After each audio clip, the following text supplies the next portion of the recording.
ಬೆಂಗಳೂರಿನಲ್ಲಿ JDS ಪಕ್ಷದ ಜನತಾ ಸಮಾವೇಶ, ಬೃಹತ್ ಜನತಾ ಸಮಾವೇಶಕ್ಕೆ ಈಗಾಗಲೇ ಸಾವಿರಾರು ಸಂಖ್ಯೆಯಲ್ಲಿ JDSನ ಮುಖಂಡರು ಬಂದಿದ್ದಾರೆ. ಹಾಗೆ ನಮ್ಮೊಂದಿಗೆ JDSನ ಮುಖಂಡರಿದ್ದಾರೆ, ಅವರು ನಾವು ಮಾತನಾಡಿಸೋಣ. ಸರ್, ಇವತ್ತು ಬೃಹತ್ ಸಮಾವೇಶ, ಎಲ್ಲಿಂದ ಬಂದಿದ್ದೀರಿ ನೀವು? ನಾವು ಪೀಣ್ಯದಾಸಳಿಂದ ಬಂದಿದ್ದೀವಿ. ನಾವು JDS ಕಾರ್ಯಕರ್ತರು.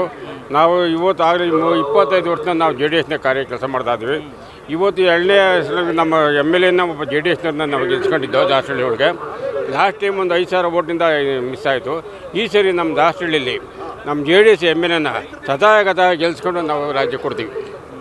ನಮ್ಗೆ ಇನ್ನೊಂದು ಏನಂತಂದರೆ ಅಭಿವೃದ್ಧಿ ಕುಂತು ನಮ್ಮ ದಾಸಹಳ್ಳಿಗೆ MLA ಆಗಿದ್ದಾಗ MLA ಮಂಜಣ್ಣ ಅಂದ್ಬಿಟ್ಟು ಅಭಿವೃದ್ಧಿ ಆಗಿತ್ತು, ರಾಜ್ಯ ಅಭಿವೃದ್ಧಿ ಆಯಿತು, ಸರ್ಕಾರ ಅಭಿವೃದ್ಧಿ ಇದಾಗಿತ್ತು.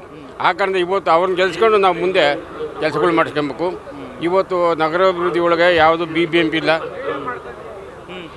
ಇಲ್ಲ, ಆಮೇಲೆ ಅಭಿವೃದ್ಧಿ ಆಗ್ತಾಯಿಲ್ಲ, ಕೆಲಸ ಆಗ್ತಾ ಇಲ್ಲ, ಎಲ್ಲ ದರೋಡೆ ಮಾಡ್ತಾಯಿದ್ರು, ಸುಲಿಗೆ ಮಾಡ್ಕೊಂಡು ಇಲ್ಲಿದ್ದೆಲ್ಲ ಜನಗಳು ಟ್ಯಾಕ್ಸ್ ಹಾಕಿ ಇವತ್ತು ಏನೂ ಕೆಲಸ ಆಗಿಲ್ಲ.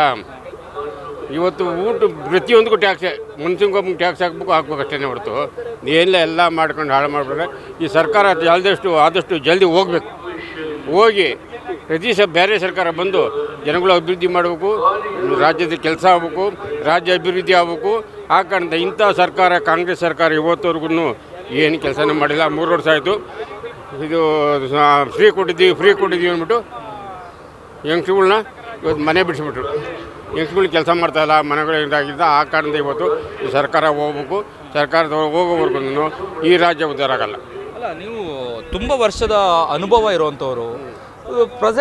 ಪ್ರಸ್ತುತ ಕಾಂಗ್ರೆಸ್ ಪಕ್ಷದ ಆಡಳಿತ ರಾಜ್ಯದಲ್ಲಿ ಹೆಂಗಿದೆ ಅಂತ? ಕಾಂಗ್ರೆಸ್ ಪಕ್ಷ ರಾಜ್ಯದಲ್ಲಿ ಶೂನ್ಯ. ಇವತ್ತು ಏನಿಲ್ಲ, ಸುಮ್ಮನೆ ದರೋಡೆ ಮಾಡೋದು, ಕೊಳ್ಳೆ ಹೊಡೆಯೋದು, ಅವರ ಅಭಿವೃದ್ಧಿ ಆಗೋದು, ಅವ್ರ ಫ್ಯಾಮಿಲಿ ಅಭಿವೃದ್ಧಿ ಹೊರತು ಜನಗಳಿಗೆ, ರೈತರಿಗಾಗಲಿ, ಕಾರ್ಮಿಕರಿಗಾಗಲಿ, ಕೆಲಸಗಾರರಿಗಾಗಲಿ ಯಾವುದೇ ಒಂದು ಬೆನಿಫಿಟ್ ಇಲ್ಲ.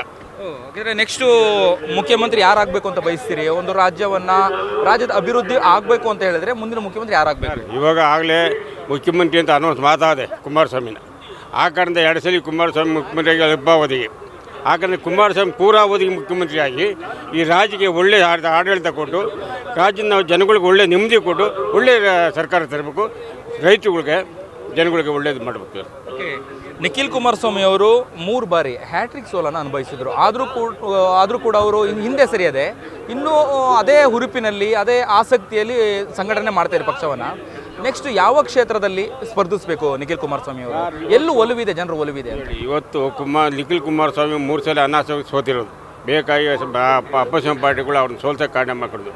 ಈ ವರ್ಷ ಎಲ್ಲೇ ನಿಂತ್ಕೊಂಡು ಗೇಯ್ತಾರೆ. ನಮ್ಮ ಕರ್ನಾಟಕದಲ್ಲಿ ಯಾವುದೇ ಸ್ಟೇಟ್ ನಿಂತ್ಕೊಳ್ಳಿ ಅದು ಗೇಯ್ತಾರೆ. ಇವತ್ತು ಆ ಥರ ಅವ್ರಿಗೆ ವರ್ಚಸ್ಸದೆ. ಇವತ್ತು ನಿಖಿಲ್ ಕುಮಾರಸ್ವಾಮಿ ಮಂಡ್ಯ, ರಾಮನಗರ ಅಲ್ಲ, ಇವತ್ತು ಎಲ್ಲೇ ನಿಂತ್ಕೊಳ್ಳಿ ನಮ್ಮ ಕರ್ನಾಟಕದ ಯಾವುದೇ, ನಮ್ಮ ಉತ್ತರ ಕನ್ನಡದ ಬಿಟ್ಟು ಈ ಕಡೆಗೆ ಎಲ್ಲಿ ನಿಂತ್ಕೊಂಡು ಗೇಯ್ತಾರೆ. ನಮ್ಮ ದಾಸಹಳ್ಳಿ ನಿಂತ್ಕೊಳ್ಳಿ ಕಳಿಸ್ತೀವಿ, ಬೇರೆ ನಿಂತ್ಕೊಂಡು ನಾವು ದಾಸಹಳ್ಳಿಲಿ ನಿಖಿಲ್ ಕುಮಾರಸ್ವಾಮಿ ಇದ್ರೆ ಮಂಜಣ್ಣ ಕಥೆ ಏನು ಅಂತ ಗೆಲ್ಸಿ ಇಟ್ಕೊಡಿಸ್ತೀರಿ? ಮಂಜಣ್ಣ ಇವಾಗ ಕಾಂಗ್ರೆಸ್ನಾಗ ಅವ್ರು ಹೇಳ್ತೀನಿ ಕೇಳಿ. ಮಂಜಣ್ಣ ಇವಾಗ ನಮ್ಮ ದಳ ಬಿಟ್ಟು ಕಾಂಗ್ರೆಸ್ನಾಗ ಹೋಗ್ಯಾರ ಸೋತ್ಮಕ್ಕೆ. ಇವಾಗ ನಾವು ಅವ್ರಿಗೆ ಏನಾಗಿದೆ ಅಂದರೆ ಬನ್ನಿ ಅಂತ ಕರೀತಾ ಇದ್ದೀವಿ. ಬರಲ್ಲ ಅಂತ ಪಕ್ಷ ಒಬ್ಬರು ಕ್ಯಾಂಡಿಡೇಟ್ ಬೇಕಲ್ಲ. ಇವ್ರು ಬಂದರೆ ನಮ್ಗೆ ಅನುಕೂಲ. ಅವರ ಕಾಂಗ್ರೆಸ್ಗೆ ಉಳ್ಕೊಂಡ್ರೆ ಅನುಕೂಲ ಅಲ್ಲ ನಮಗೆ. ಅಂದ ದಳಕ್ಕೆ ಬರಬೇಕು, ಸರ್ಕಾರ ಬರಬೇಕು, ಕುಮಾರಸ್ವಾಮಿ ಮುಖ್ಯಮಂತ್ರಿ ಆಗಬೇಕು, ದೇವೇಗೌಡರು ಇನ್ನೂ 100 ವರ್ಷ ಇರಬೇಕು. ಅವರ ಆಡಳಿತ ಸೆಂಟ್ರಲ್ಲಿ ಬೇಕು. ಆ ಕಾರಣದಿಂದ ಕುಮಾರಸ್ವಾಮಿ ಮುಖ್ಯಮಂತ್ರಿ ಆಗಲಿ, ನಿಖಿಲ್ ಕುಮಾರಸ್ವಾಮಿ MLA ಆಗಲಿ, JDS ಇವತ್ತು 50 ಸೀಟ್ಗಿಂತ ಜಾಸ್ತಿ ಬರುತ್ತೆ. ಅಲ್ಲ, ಇನ್ನೊಂದು ವಿಷಯ, ಈ ಒಂದು ಇಳಿ ವಯಸ್ಸು 93 ವಯಸ್ಸಲ್ಲೂ ಕೂಡ ಅದೇ ಹುರುಪಿನಲ್ಲಿ ಕೇಳಿಸ್ಕೊತಿದ್ದೀರಿ ನೀವು ಮಾತಾಡ್ತಿರೋದು, ಅದೇ ಹುಮ್ಮಸ್ಸಿನಲ್ಲಿ ಮಾತಾಡ್ತಾ ಇದ್ದಾರೆ. ಹೆಂಗೆ ಸಾಧ್ಯ ಆಗುತ್ತೆ ಇದು ದೇವೇಗೌಡರಿಗೆ ಅಂತ? ಅವರು ರಾಜಕೀಯ ಅನುಭವ, ಅವರ ಆರೋಗ್ಯ ಅಷ್ಟು ಸ್ವಚ್ಛವಾದ ಮನಸ್ಸವ್ರು. ಅವ್ರಿಗೆ ದೇವರೇ ಆಶೀರ್ವಾದ, ದೇವ್ರದ್ದು ಗಾಡು ಅವ್ರಿಗೆ, ದೇವ್ರ ಮನಸ್ಸು ಅವರು. ಅಷ್ಟು ಕಾರಣದಿಂದ ದೇಶದಲ್ಲಿ ಇವತ್ತು ಸರ್ಕಾರ MLA ಇಂದ ಹಿಡಿದು PM ಆಗಿ ಸರ್ಕಾರ ಕೊಟ್ಟವರಲ್ಲ. ಇವತ್ತು ಅವ್ರ ಆರೋಗ್ಯ ದೇವರೇ ಕೊಟ್ಟಿರೋದು. ಆ ಕಾರಣದಿಂದ ಇನ್ನೂ 5-10 ವರ್ಷ ಇರ್ತಾರೆ ಇರಲಿ.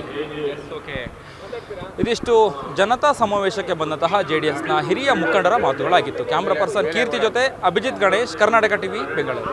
ನೀವು ಸಣ್ಣ ಆಗ್ಬೇಕಲ್ವಾ? ಅದು ಒಂದು ಉತ್ತಮ ಆಹಾರದಿಂದ ಸಣ್ಣ ಆಗ್ಬೇಕಲ್ವಾ? ಪ್ರತಿದಿನ ನಮ್ಮ ಜೀನಿ ಸ್ಲಿಮ್ನ ಯೂಸ್ ಮಾಡಿ ಯಾವುದೇ ಸೈಡ್ ಎಫೆಕ್ಟ್ ಇಲ್ದಂಗೆ ನೀವು ಸಣ್ಣ ಆಗ್ತೀರಾ.